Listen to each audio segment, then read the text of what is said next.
Okay, picture this. A stealth fighter, really sleek, no tail at all, trying to land on an aircraft carrier deck that's, pitching and rolling. Yeah, sounds almost So impossible, doesn't it? Like something in a science fiction, maybe? Exactly. But it seems the J-36 team over in Changdu in China doesn't think so. Today, we're actually diving into their work on this. Mm-hmm. It's pretty groundbreaking stuff. They're tackling this head-on, designing a landing system for a tailless 6th-gen fighter meant specifically for carrier ops. Right. So our mission really is to unpack how they're pulling this off. Landing any plane on a carrier is tough, but a tailless one, that's a whole other level of complexity. It absolutely is. And we're looking at information the J-36 team itself has released about this really cutting-edge system they've developed. And it is definitely a complex problem. I mean, you just look at the proposed design, that blended fuselage, the sort of predatory wing shape. Yeah. You can immediately see the aerodynamic challenge, especially for the kind of really precise control you need for a carrier landing. Okay, let's break that down a bit. Why is the tail so critical, usually, for sticking a landing on a carrier? Well, think about traditional aircraft stability, right? You rely heavily on those vertical and horizontal stabilizers, the tail bits for fine adjustments, pitch, yaw. A tailless design throws that playbook out. The J-36 has to use this complex mix of ailerons, pitch flaps, spoiler slot deflectors, all working together. So no standard rudder and elevator. Instead, you've got all these different surfaces trying to do the same job. Exactly. And doing it while landing on a moving target with unpredictable wind swirling around the ship, the airwake. That just sounds incredibly difficult to get right. Oh, it is. Coordinating all those surfaces in that kind of dynamic environment, that's where the real complexity lies. There's a genuine danger these control surfaces could actually fight each other. Fight each other? You mean like one tries to push the nose up while another tries to push it down? Sort of, yeah. Generating conflicting forces, basically, leading to instability or even potentially loss of control. It's a constant balancing act. Okay, so massive hurdle established, landing this tailless beast on a moving ship. How did the Chengdu team actually tackle this? What's the secret sauce?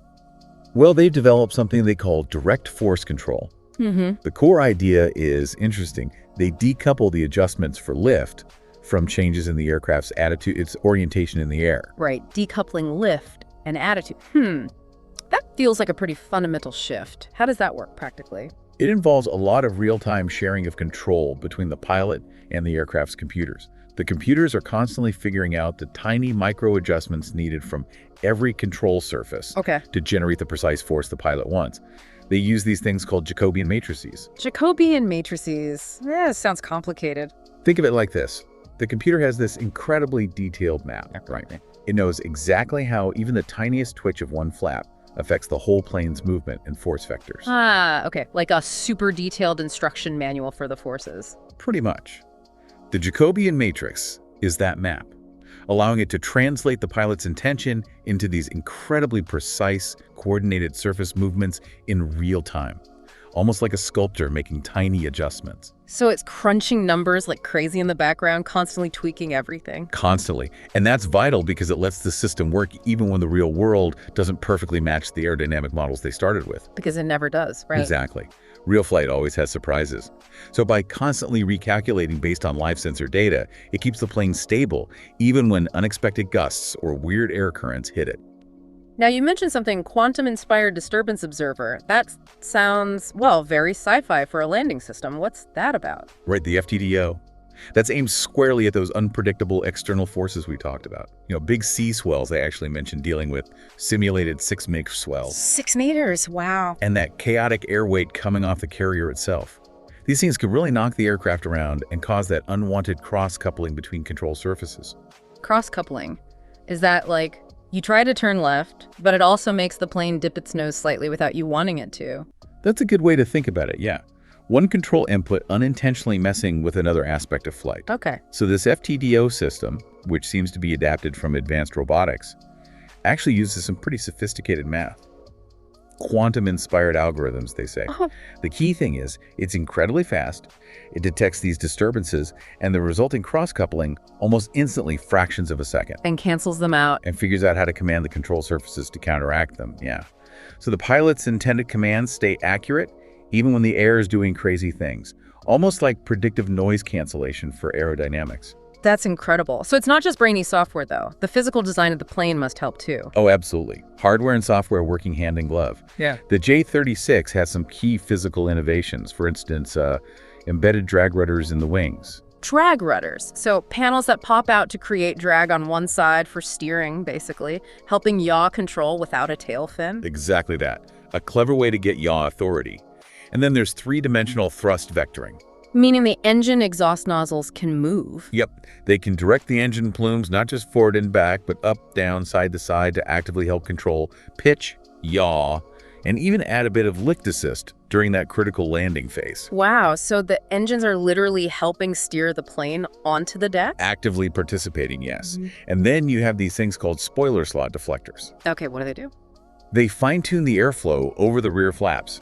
It's about giving the pilot that extra bit of direct authority, especially if there's a sudden surprise like turbulence or the deck rolls unexpectedly, preserving that crisp control feel.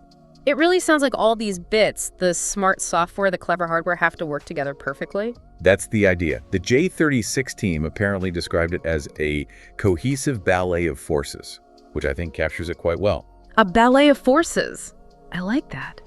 So they've designed this intricate system. How did they actually test it? Surely they didn't just stick a pilot in and send them out to sea straight away. Oh goodness, no. Rigorous simulation first. Loads of it. They ran, I think it was 30 simulated landings for each of 3 different really challenging sea states. 30 landings per sea state. And these simulations included everything. Deck motion, air wakes. Everything.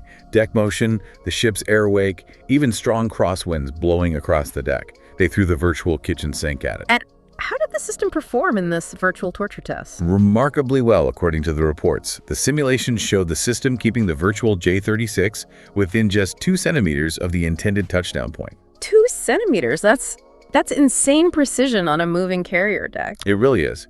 And almost all the simulated strikes where the tail hook would grab the wire were clustered right between the second and third arresting wires. That's pretty much the bullseye for carrier landings. Okay, that is impressive. Now, people might know about the U.S. Navy's Magic Carpet system for Super Hornets. How does this Chinese approach compare? Is it similar?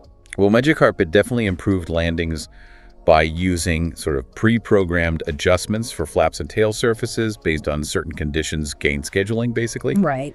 This Chinese direct force control approach seems fundamentally more adaptive. It's not just using preset modes. It's continuously recalculating the optimal deflection for every control surface, factoring in thrust vectoring, everything in real-time response to what's actually happening. So potentially more resilient to unexpected stuff. That's the promise, yes. Continuous adaptation rather than scheduled responses. Okay, simulations look great, but the real world is always trickier. What are the next big steps to actually getting this onto a carrier? Yeah, the big focus now is robustness, particularly under failure scenarios. Like what? Well, they're running simulations like, what happens if a control surface gets stuck, say, when the plane's only 200 feet off the deck? Critical moment. Oof, yeah. You need redundancy. Exactly. They need to make sure the control architecture is designed so one failure doesn't cascade and bring the whole system down. Fault tolerance is key. Makes total sense. You have to plan for things going wrong. Absolutely. And another huge piece is the pilot-machine interface. How does the pilot interact with this system? Right, because the plane is doing so much automatically. They're working on next-gen cockpits with adaptive feedback. The goal is to build an intuitive bond, so the pilot understands and trusts what the direct force control is doing. So, training pilots to work with the system, not fight it. Precisely. Using very high-fidelity simulators to get pilots comfortable with how it feels, how it responds, trusting those micro-corrections the computer makes. It really has to be a partnership. And coordinating with the deck crews, too, I imagine. Oh yeah, essential. Working with the deck handling specialists for smooth catapult launches, recoveries, everything. Interestingly, that 3D thrust vectoring we mentioned, it apparently also helps with launches, allows for more controlled, maybe lower stress catapult shots, which could mean less wear and tear on the carrier deck itself. Huh, an added bonus. So what's the timeline look like? When might we actually see a tailless J-36 trying to land on a real Chinese carrier? Well, the team mentioned transitioning from shore-based testing of the algorithms to actual sea trials within the next couple of years. That's quite soon, really. It is ambitious.